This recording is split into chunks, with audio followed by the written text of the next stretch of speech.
1% de hausse un jour, 1% de baisse l'autre jour. 1,4 million de dollars.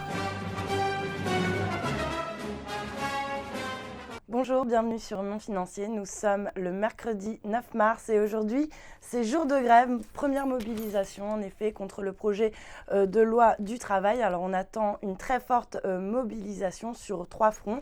Les syndicats qui réclament donc soit une révision en profondeur, soit tout simplement le retrait du texte, les frondeurs et les jeunes. Mais comme pour la loi Macron et toutes les autres réformes depuis 5 ans, eh bien, on sent que le gouvernement va céder. Pendant ce temps-là, eh bien, Bruxelles presse la France de réformer davantage. L'Hexagone figure en effet avec la Croatie et le Portugal parmi les 3 États membres de l'Union européenne épinglés pour leur déficit et leur déséquilibre excessif. La Commission enjoint donc Paris de réduire déficit et dette et surtout de poursuivre ces réformes, en particulier donc sur le marché du travail. Autant dire que c'est plutôt mal barré. En Europe, eh bien, on attend la BCE. Alors, il y a tout juste un an, la Banque Centrale Européenne lançait son programme de rachat de dette souveraine dans le but de faire remonter l'inflation et puis surtout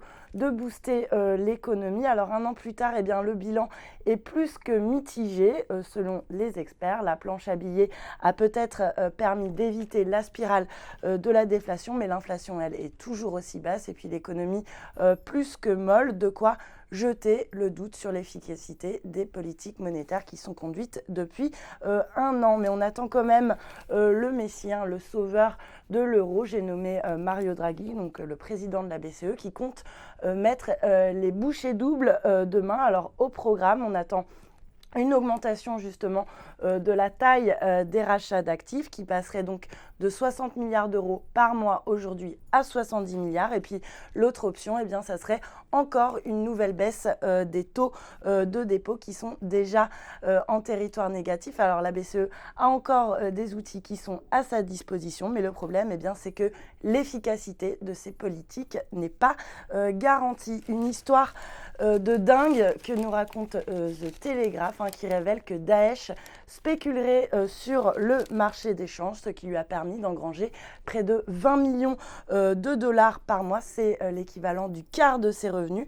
Alors concrètement, l'État islamique ferait sortir ces dollars d'Irak via des banques jordaniennes pour les convertir ensuite en euros ou en sterling avant de les faire revenir dans le pays. Bref, ça lui permettrait de spéculer à la hausse sur le dollar américain et de profiter de la hausse du dollar depuis près de 2 ans. Alors spéculer, c'est bien sûr contraire à la charia, mais l'argent n'a pas d'odeur, même chez Daesh. Et puis pour terminer, on estime quand même que ça serait la 3e source de revenus de l'État islamique. Au Brésil, 20 ans de prison pour l'ex-patron qui est accusé de corruption dans le scandale de l'affaire Petrobras. Et puis Dilma Rousseff, qui est elle aussi empêtrée dans cette affaire de corruption. Ça se complique un petit peu pour elle. Elle se bat pour sa survie politique. Et puis on termine avec le luxe accessible, le groupe français